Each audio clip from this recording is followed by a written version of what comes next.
आंदोलन के दौरान भीम आर्मी के कार्यकर्ताओं को पीटने वाला आईपीएस भीड़ में भी दौड़ाकर पीटा और जब वैन में पुलिस ले जा रही थी तो उसमें भी घुस करके पीटा। यद्यपि एक सदस्य उसमें लग रहा था कि वो अपना कुछ ऐसे करेगा तो आईपीएस पहुंचता है, पीटता है। इस मामले को लेकर के उत्तर प्रदेश की राजनीति काफी गर्म होती है। कयास लगाया जा रहा था कि इस आईपीएस को आदित्यनाथ योगी जरूर हटाएंगे, कारण कि 2027 का चुनाव नजदीक है। उस आईपीएस ने यही नहीं किया। जब ट्रांसफर हुआ एसएसपी मेरठ अविनाश पांडे का और कुछ लोग गए मिलने, अब पता नहीं जाकर के खेद प्रकाश कर रहे थे या फिर समझाने गए थे या फिर दोस्ती बढ़ाने गए थे, जो हुआ और लग जा गले दिलरुबा। अब जो हुआ सो हुआ। अब चलो दोस्त, उसको अपने दिल से भी निकाल लो, हम भी निकालते हैं और जाओ, दिल दोनों का मिलेगा, गले मिल करके हम बधाई देते हैं और विदाई देते हैं। अविनाश पांडे उस समय भी नहीं छोड़े, ऐसी पिटाई की है कि वो दिखा रहे हैं एक सज्जन फूल गया है। बूट के अगले भाग से, अग्र भाग से उन्होंने चक्षु पर प्रहार किया और यह फूल गया। आइए दोस्तों, हमने एक वीडियो करके कहा था कि अब इस आईपीएस को आदित्यनाथ योगी जरूर हटाएंगे, कारण कि सवाल वोट का है।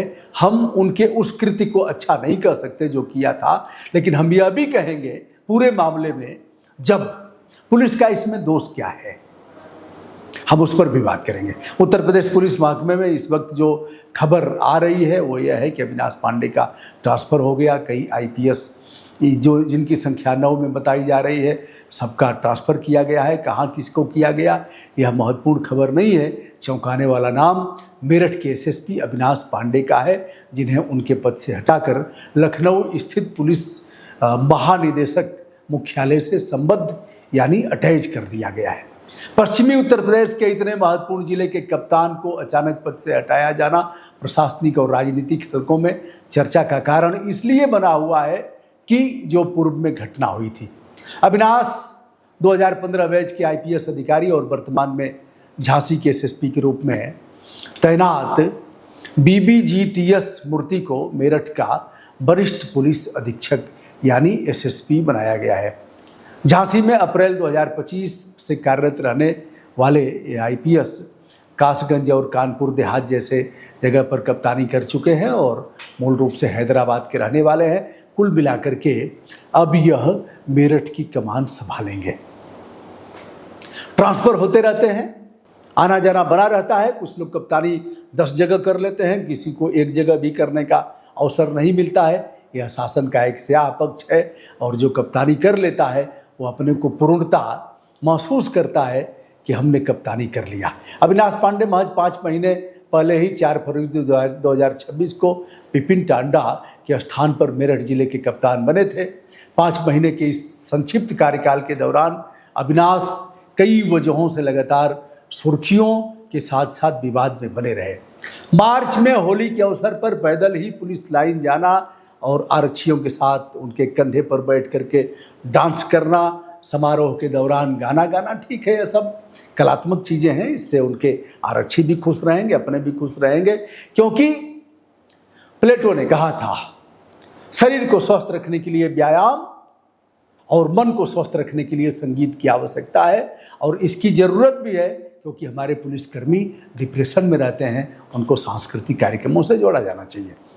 विवादों की श्रृंखला के बारे में अगर बात करें तो मेरठ में ही एक वरिष्ठ एडवोकेट के साथ दुर्व्यवहार की बातें आई थी।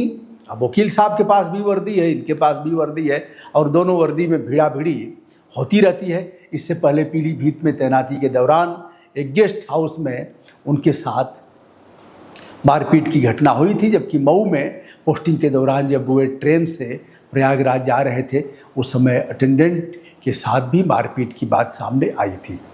क्या यह मरकहवा पुलिस कप्तान आदत से लाचार है या फिर बर्दाश्त करने की क्षमता नहीं है या फिर कुछ ऐसा मामला आता है कि भिड़ा भिड़ी का फटिंग फेटा की स्थिति बन जाती है। बहरहाल कुछ लोगों का ग्रह नक्षत्र है। मैं इस पुलिस कप्तान को अन्य मामले में कोई चोरी बेईमानी यह सब आरोप नहीं लगाया है, लेकिन कई घटनाएं ऐसी आई। अब इस पूरे मामले के मूल कारण को समझने के लिए हमें उस छात्रा ललिता गौतम हत्याकांड के पूरे बैकग्राउंड को जानना जरूरी है, जिसने पूरे जिले को हिलाकर रख दिया था। देखिए, एक चीज और है। घटना टीपी नगर थाना क्षेत्र की रहने वाली बीए तृतीय वर्ष की छात्रा ललिता गौतम 15 मई को परीक्षा देने के लिए घर से निकली थी। उसके बाद वापस नहीं लौटी और घर वालों ने उसी दिन गुमशुदगी की रिपोर्ट दर्ज कराई। 17 मई को थाना रोहटा थाना क्षेत्र के उकसिया गांव के गन्ने के खेत में ललिता का शव बरामद हुआ। इसके बाद घर वालों ने गैंगरेप के बाद हत्या का आरोप लगाते हुए भारी प्रदर्शन किया था। पुलिस ने परिजनों की शिकायत पर 3 युवकों के खिलाफ मुकदमा दर्ज किया और जांच के दौरान मुख्य आरोपी अंकुश को गिरफ्तार किया। पूछताछ में अंकुश ने बताया कि 3 साल से उसकी ललिता से दोस्ती थी और किसी और युवक बीच में आने के बाद उसको इसका शक हुआ, झगड़ा हुआ और इसी में यह सब हमने कर दिया, उसको निपटा दिया। अब देखिए, 2 मामले हैं। भीम आर्मी को भी कह रहा हूं और जो ऐसे मामलों में धरना प्रदर्शन करके कानून व्यवस्था को प्रभावित कर रहे हैं उनसे भी कह रहा हूं, चाहे जो भी हो, भीम आर्मी हो, भाजपाई हो, सपाई हो, बसपाई हो, कांग्रेसी हो, जो भी हैं, सबके लिए कह रहा हूं। अब एक चीज है, प्यार हुआ। प्यार उम्र से भी होता है और बिना उम्र के भी हो जाता है। 9 में 7 में पढ़ने वाली लड़की प्रेमी के साथ भाग जाती है। एक तो हमारा दोस्त भी परिवार का है। चलिए, तो जो ललिता के साथ हुआ था, प्रेमी भी उसी जाति का, उसी समाज का, दलित वर्ग का, या भी दलित वर्ग की, 3 साल से चल ही रहा था। प्रेमी ने ही इस घटना को अंजाम दिया। यदि कोई सामान्य व्यक्ति का इसमें रहा होता, सामान्य वर्ग का, तो फिर यह भीम आर्मी उछल उछल करके और कितना क्या करती। अब गिरफ्तार हो गए हैं, पुलिस ने अपना काम कर लिया। उसके बाद भी कलेक्ट्रेट गेट पर धरना देना, फिर उसके बाद प्रदर्शन करना, डीएम और एसपी को बुलाओ तभी हटेंगे, जब तक हम पिटाएंगे नहीं तब तक हम नेता बनेंगे नहीं, यह सब भी होता रहता है। बहरहाल जो किया अविनाश पांडे ने, मैं उसका समर्थन नहीं कर सकता। चाहे जो भी आप करिए, इस तरह से आप दौड़ा करके पीट नहीं सकते हैं। आप कानूनी कार्रवाई करिए, ठेल दीजिए ना, तमाम ऐसी धाराएं लगाइए कि जेल से ना निकले, लेकिन पीटने का अधिकार किसने दिया? अब उसी समाज के हैं असीम अरुण, जो वरिष्ठ आईपीएस अफसर रहे, भारतीय जनता पार्टी के संपर्क में आया। आने के बाद यह पुलिस कमिश्नर थे, नौकरी से त्यागपत्र दे करके विधायक बने, आज मिनिस्टर हैं। उनके यहाँ भी मामला पहुँचा और यह सब हुआ। कयास लगाए जा रहे थे कि कुछ दिन में ही अविनाश पांडे की छुट्टी वहाँ से कर दी जाएगी। यद्यपि कांवड़ यात्रा का सफल प्रदर्शन भी किया, उनके काम को सराहा गया और इस मामले में अब अविनाश पांडे का ट्रांसफर कर दिया गया है। जो लड़की का मामला था, दलित वर्ग की लड़की का, विरोध प्रदर्शन के सिलसिले में जेल भेजे गए सपा नेता दिग्विजय भाटी ने एक सनसनीखेज वीडियो जारी किया है। इस मामले में जो जेल गए थे दिग्विजय भाटी, हो सकता है दिग्विजय भाटी का दिल अविनाश से मिलने के लिए बेताब रहा होगा, अच्छे भाव से गए होंगे कि चले अब तो कप्तान जा ही रहे हैं, कह दें साहब जो हुआ आपने काम बहुत अच्छा किया, लेकिन हम लोगों के साथ जो हुआ गले मिलने। अच्छे भाव से लोग जाते हैं। बहुत से मामलों में हम ही लोगों से लड़ाई होती है, जाते जाते यह होता है कि विदाई दे दिया जाए, अच्छे भाव से जाते हैं, ये नहीं है। बहुत लड़ाई हुई है आईएएस आईपीएस से, ऐसे हुआ है, आर पार भी हुआ है कभी कभी। अब ठीक है यार, हो गया सो हो गया, चलो उनके भी समझ में नहीं आया, हमारी भी कुछ गलतियां रही होंगी। अब जाते हैं दिग्विजय भाटी, तो एक वीडियो जारी करके उसने कहा कि हम गए, और यह वीडियो है 4 मिनट 46 सेकंड का। इस वीडियो में अमरोहा के हसनपुर निवासी डॉक्टर दिग्विजय भाटी ने आप बीती सुनाते हुए आरोप लगाया कि 19 अगस्त 2026 को सुबह 11 बजे मोहित कीनानगर एसएसपी अविनाश पांडे से मिलने उनके कार्यालय गए थे।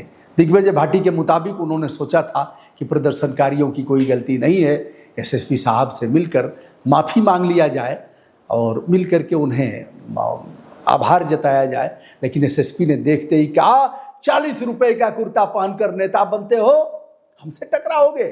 जिसके बाद गाली गलौज की गई और वीडियो में लगाए गए इन आरोपों की भयावहता को समझिए। दिग्विजय भाटी के नेत्र के पास प्रहार किया गया। वह खुद बता रहे हैं, मैं नहीं कह रहा हूँ, खींचकर जूतों से और लात गोसों से जमकर पीटा गया, जिससे जूते की चोट सीधे उनकी आंख में लगी और आंख तक खुलना बंद हो गया। सिर को कपड़े से ढककर दूसरी जगह ले जाया गया, जहां inspector civil line Akhilesh Gaur और 8 से 10 लोगों ने पैरों को रस्सी से बांधकर बेरहमी से पीटा। जब उन्होंने पीने के लिए पानी मांगा तो उन्हें बोतल के ढक्कन से पानी दिया गया।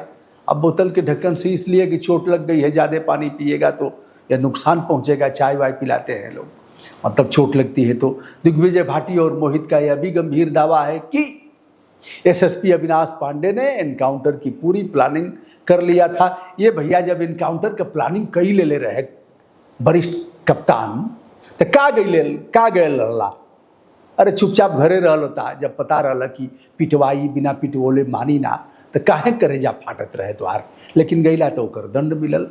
महाराज कुछ दिन तो चुप रहल होता। बहरहाल आप यह कह रहे हैं कि एनकाउंटर हमारा हो जाता, लेकिन राम जी की कृपा से मैं बची।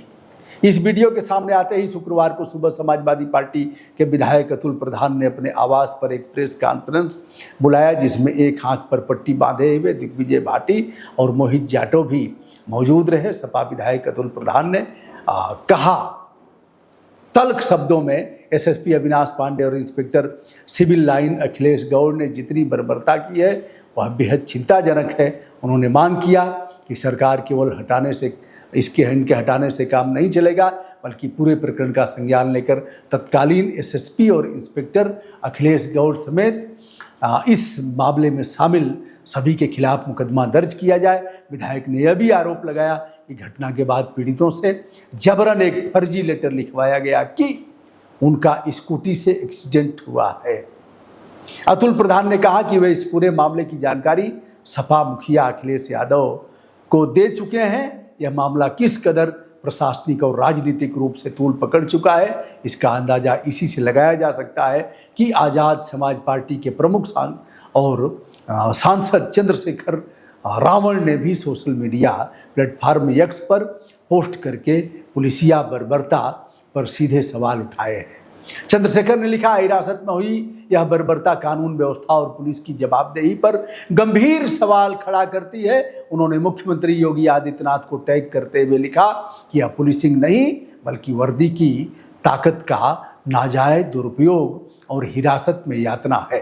चंद्रशेखर ने मांग किया है कि सरकार तत्काल सीसीटीवी फुटेज संरक्षित कराए, पीड़ितों की स्वतंत्र मेडिकल परीक्षण कराया जाए, निष्पक्ष जांच सुनिश्चित किया जाए और दोषी अधिकारियों के खिलाफ कठोर कार्रवाई किया जाए। ठीक है, मांग उचित है और इस पर होना भी चाहिए। दूसरी तरफ इस पूरे विवाद के बीच मेरठ पुलिस का आधिकारिक पक्ष भी सामने आया है। मेरठ पुलिस ने प्रेस नोट जारी कर दिग्विजय भाटी द्वारा लगाए गए सभी आरोपों को पूरी तरह तथ्यहीन, असत्य, निराधार और मनगढ़ंत करार दिया है।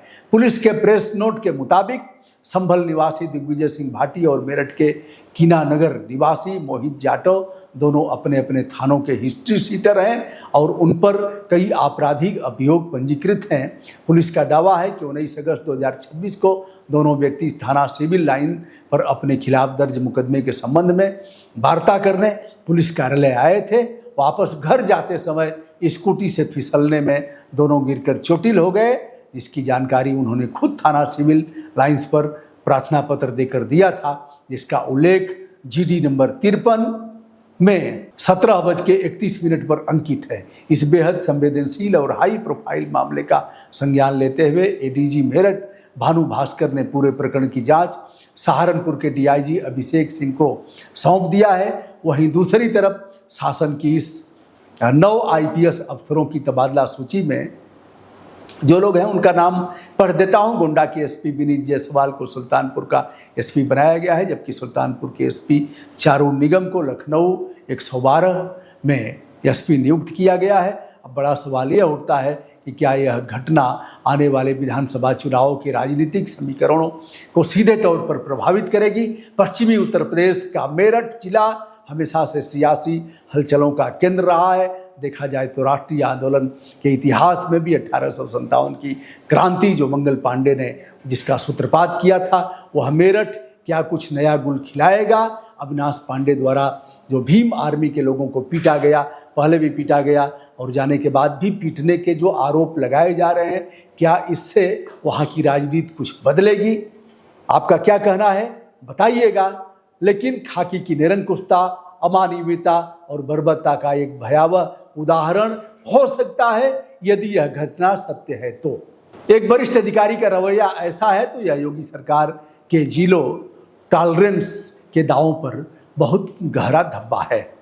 यह बात सही है कि कानून व्यवस्था बनाए रखने के लिए कभी कभी बल प्रयोग और ऐसा कुछ करना होता है, लेकिन निरंकुश होकर के ऐसा करना और यदि आवश्यकता न हो तो भी करना, इस बात को अच्छा नहीं कहा जा सकता। दोस्तों, मैं हूं ब्रजभूषण दुबे, संपूर्ण विनम्रता के साथ अपना प्रणाम आप सभी तक निवेदित इस आशय से करता हूं कि आपके कमेंट इस पोस्ट पर जरूर आएंगे और हमारा मार्गदर्शन आपके द्वारा किया जाएगा। प्रणाम।